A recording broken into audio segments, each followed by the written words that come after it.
Hola, estamos viviendo momentos complicados a través de la pandemia declarada a nivel mundial.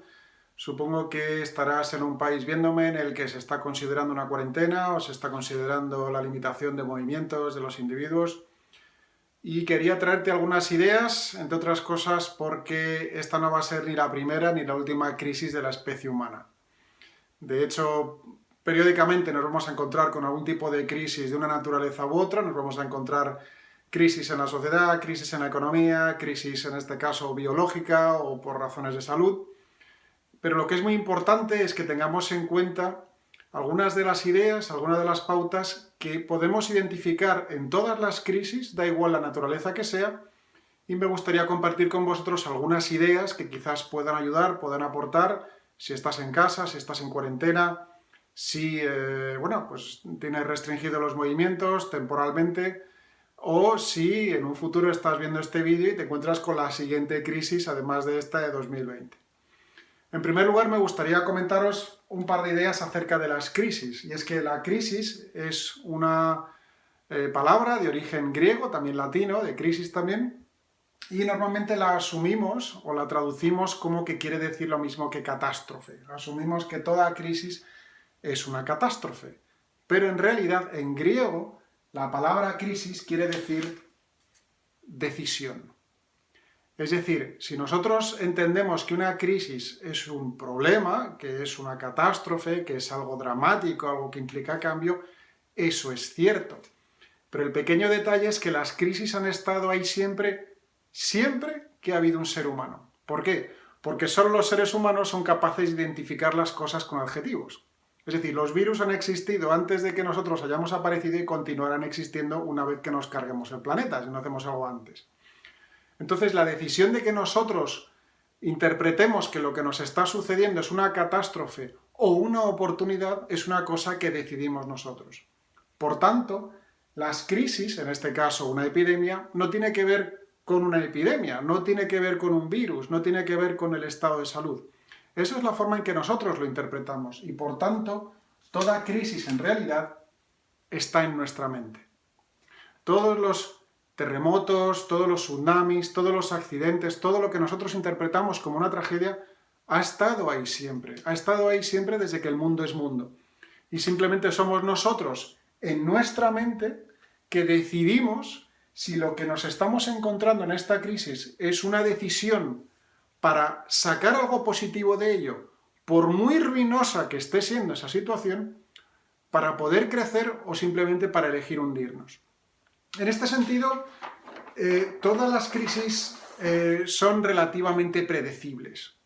Lo que os propongo aquí es un gráfico en el que de alguna manera voy a jugar a leer el futuro, no porque yo tenga una bola de cristal, sino porque prácticamente todas las crisis que suceden en el mundo suceden siguiendo este patrón. Hace unos años escribió Nassim Taleb, que es es un autor, es un tipo extremadamente inteligente, de origen libanés, con especialidades en conocimiento de cómo funciona la mente, en economía, en filosofía, en una cantidad de disciplinas diferentes. Él hablaba del cisne negro, que es lo que os pongo aquí en el título. Para explicar lo que es el cisne negro, si no os es familiar, os voy a contar una pequeña anécdota, que es, cuando yo era pequeño, yo vivía en Suiza, vivía en Ginebra, y en el lago Lemán, pues todas las tardes, después del colegio, iba con mi padre a darle de comer a los cisnes, a las gaviotas. Entonces yo era pequeño, tenía 6-7 años, y cada vez que veía los cisnes, cada vez que iba a darle de comer a los cisnes, ¿qué es lo que yo me esperaba? Yo me esperaba un cisne blanco. Hasta que un día vi un cisne negro, y me preocupé, pensé que le había pasado algo a algún cisne, y investigando me he dado cuenta que además hay culturas que consideran que un cisne negro es un signo de mal agüero. Entonces, ¿qué sucede? Nosotros nos hemos encontrado ahora mismo con un cisne negro. Es decir, nos hemos encontrado con algo que Taleb dice, el autor Taleb dice, que es una probabilidad muy, muy baja de que suceda, pero está ahí. La probabilidad no es cero. Y además es algo muy improbable, pero que causa una disrupción brutal en la sociedad, en la economía, en nuestros estilos de vida, como nos estamos dando cuenta ahora. Entonces, ¿qué sucede? Cuando nos encontramos con este cisne negro, en la fase 1, nos encontramos en un estado de shock, nos encontramos en un estado de parálisis, dándonos cuenta que nuestro mundo se está tambaleando. nuestros niveles de energía, de atención y de tiempo, energía, atención y tiempo, al principio, en este eje se encuentra el tiempo, nos encontramos con que empieza a decaer porque empezamos a preocuparnos. Nuestro nivel de energía, atención, tiempo dedicado a lo que para nosotros realmente es importante, se empiezan a centrar en este cisne negro, en algo peligroso, algo que puede ser lesivo, que puede ser a largo plazo, que cuestiona mi estilo de vida, mis tradiciones, mis formas de vivir. Y entonces lo que sucede es que suben otra vez nuestros niveles de energía cuando vamos a la fase 2. ¿Y cuál es la fase 2? Nos rebelamos, nos negamos o nos quejamos. Es decir, decimos, tampoco es para tanto. ¿Por qué? Porque nos resistimos a abandonar el estilo de vida del cual nosotros venimos, porque nos ha costado mucho llegar a ese estilo de vida, con sus cosas buenas, sus cosas no tan buenas, pero por lo menos era razonablemente conocido. Nadie podemos leer el futuro, pero teníamos una sensación relativamente clara de cómo iba a ser mañana, que es prácticamente igual de lo que ha sido hoy, prácticamente igual de lo que ha sido ayer, de lo que han sido los últimos años. Entonces nos encontramos en la primera parte, en la segunda fase, en la que nos quejamos. Incluso ridiculizamos lo que está pasando, como ha sucedido con el tema del virus. Estamos ridiculizando a la gente que estaba alarmándose, que estamos viendo lo que estaban pasando en otros países, y empezamos a negarlo, o incluso a quejarnos, decir, oye, pues ¿por qué tengo que estar yo en cuarentena? ¿Por qué tengo que proteger a otras personas? ¿Por qué tengo que ir a comprar cuando me digan que tengo que ir a comprar? Y es razonable. No razonable en sentido racional, sino razonable de esperable, porque es así como funciona nuestra mente. ¿Qué sucede? Que una vez pasamos este pico llegamos a la fase 3. Y la fase 3 es cuando nos damos cuenta de, ostras, esto va en serio. Esto no es ninguna broma. Y empezamos a ver cada vez más lejos nuestra vida pasada y nos damos cuenta aquí que en realidad tenemos miedo. E incluso empezamos a experimentar ira.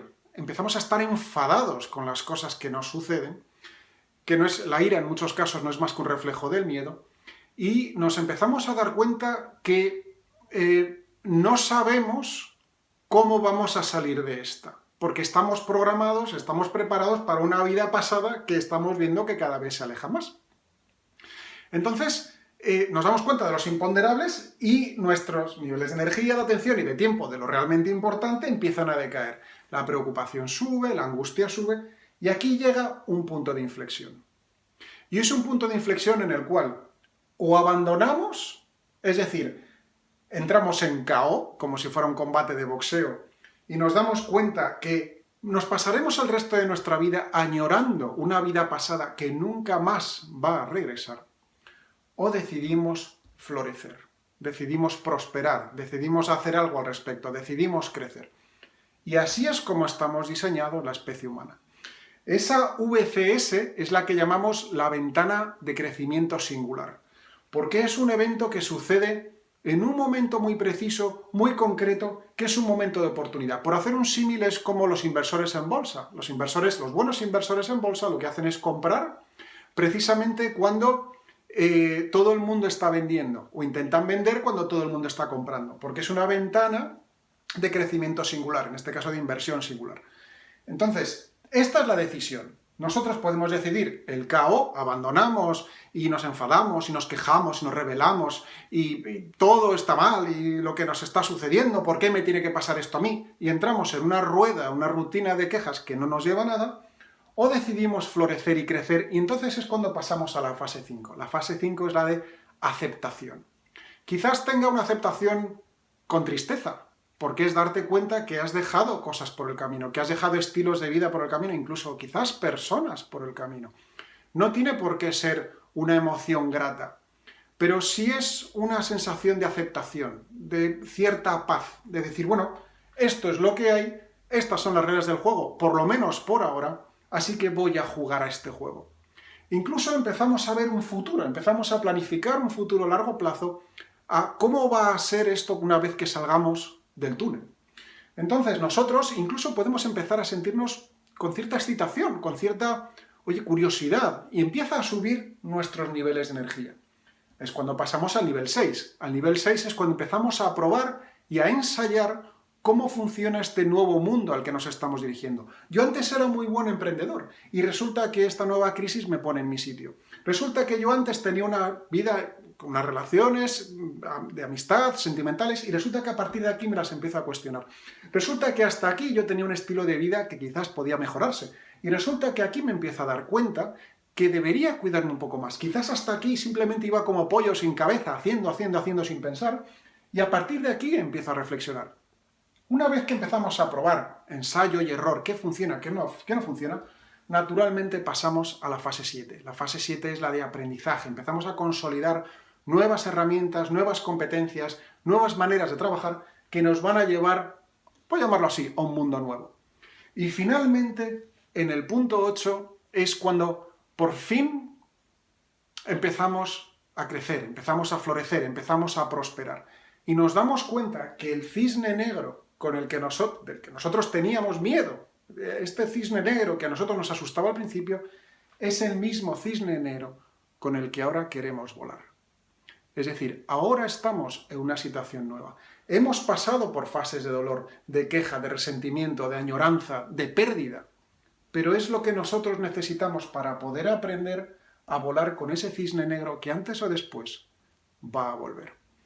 Todas estas fases son predecibles. Posiblemente estemos en algún lugar de aquí y recordemos, la crisis está en la mente y es una decisión, y esa decisión es la que se toma aquí. En el momento en el que tú estés aquí, es tu decisión decir, abandono o prospero y florezco y crezco. Y sé que hay personas que lo están pasando mal, va a haber muchas personas desempleadas, muchas personas que van a perder sus clientes, proveedores que no van a poder atender, servicios que van a faltar, y es lo predecible, es lo esperable. Pero es tu decisión continuar hacia adelante. Esto no es opción. Eso siempre se puede hacer. Abandonar siempre se puede hacer. Tirar la toalla siempre es una opción para el que quiere dejar de luchar, que no es nuestro caso. Y finalmente algunas ideas que quería dejaros ya para terminar. Acciones concretas son estas 4. La primera, no te satures viendo las noticias. Hay una diferencia muy fina entre informar y alarmar. Nosotros cuando nos alarmamos perdemos claridad. Entonces, cuando nosotros leemos las noticias, una persona que es empática empieza a asustarse, empieza a pensar que aquellas personas de las cuales estamos leyendo somos nosotros. Y es normal, es una sensación humana. Pero nosotros necesitamos claridad para poder cuidarnos, porque si nosotros nos cuidamos bien, podremos cuidar de las personas que nos rodean. Segundo, hay personas que piensan, bueno, ahora estoy encerrado, ¿qué voy a hacer con mi vida? Bueno, eso es un punto de vista quizás un poco víctima. Si nosotros decidimos hacernos protagonistas, date cuenta que estás teniendo en tus manos algo que posiblemente hayas echado de menos en tu vida pasada, que es tiempo. Y ahora quizás ya tienes tiempo, que está muy bien es todas estas bromas que vemos en internet, en salir a aplaudir, por supuesto que sí, ayudar a otras personas a animarse haciendo juegos por la terraza, claro que sí. Pero no olvides también dejar tiempo para ti. Esta es una oportunidad, esta es una ventana única, es una ventana singular de crecimiento para que tú puedas identificar a dónde te diriges. ¿Tú quieres que tu vida post-crisis sea la misma que pre-crisis? Tengo una mala noticia, no lo va a ser. Con lo cual, cuanto antes decidas cuál es el tipo de vida que tú quieres, antes podrás comenzar a actuar. La tercera idea es dejar de pensar en términos de escasez, o ellos o yo. Yo tengo una amiga que es médico, está curando a personas, vive sola, y cuando va a su casa, el supermercado está cerrado, y cuando tiene la fortuna de que está abierto, no queda papel higiénico. No es una cuestión de ellos o yo. Nuestra especie humana siempre ha sobrevivido en apoyo, en cooperación. Aquellas personas que necesiten tu ayuda, ofrécesela, porque es así como saldremos de esta. No solo de esta crisis, sino de cualquiera. Y finalmente, en lugar de pensar y angustiarnos y cuánto falta, quizás se extienda la cuarentena, quizás no, quizás nos metan en casa otro mes, quizás no lo sabemos, pero en lugar de pensar cuánto más tiempo, es pensar y saber y tener la certeza de que esto pasará también, como siempre ha sucedido. Si quieres dejarnos algunos comentarios, si quieres compartir este vídeo con personas que les pueda servir de apoyo, hazlo, o si quieres hacernos preguntas, estamos en contacto, por supuesto. Sobre todo, mucha salud, mucha fuerza, saldremos adelante. Gracias, hasta la próxima.